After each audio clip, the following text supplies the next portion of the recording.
এটা শ্বশুর বাড়ি ট্যাংরা কলোনি পুজোর প্যান্ডেল।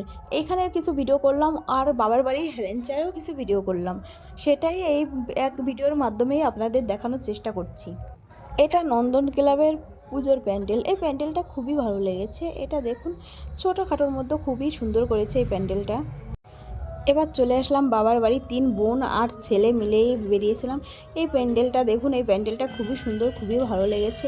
যেরকম বনগাঁয়ে দুর্গা পুজোয় খুবই সুন্দর হয়, সেরকম হেলেঞ্চায় কালী পুজোটা সুন্দর হয়। এইখানে অনেক অনেক প্যান্ডেলই হয়, অনেক অনেক অনেক পুজোই হয়।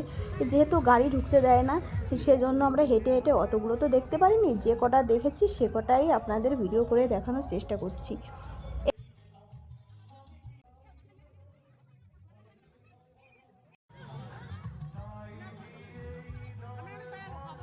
চলে আসলাম আর একটা পুজোর প্যান্ডেলে।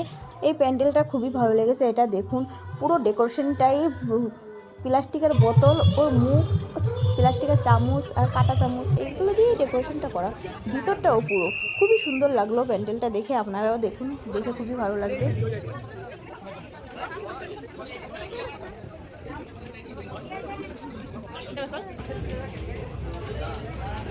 রাস্তায় এই লাইটিংটা, এটা আমার খুবই ভালো লেগেছে, কিন্তু ক্যামেরায় অতটা ভালো ওঠেনি। চলে আসলাম আর একটা পুজো প্যান্ডেলে। এই প্যান্ডেলটাও খুবই সুন্দর, দেখুন খুবই ভালো লাগবে।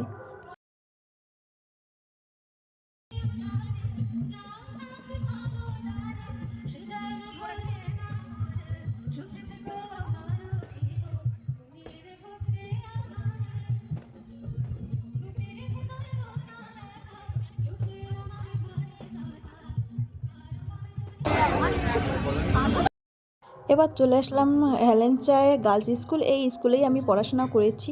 এই প্যান্ডেলটাও খুবই সুন্দর হয়েছে। এই প্যান্ডেলটা ছোট ছোট স্টিলের গ্লাস ও বাটি দিয়ে তৈরি করা হয়েছে। ভেতরটা খুবই সুন্দর, দেখুন ভালো লাগবে।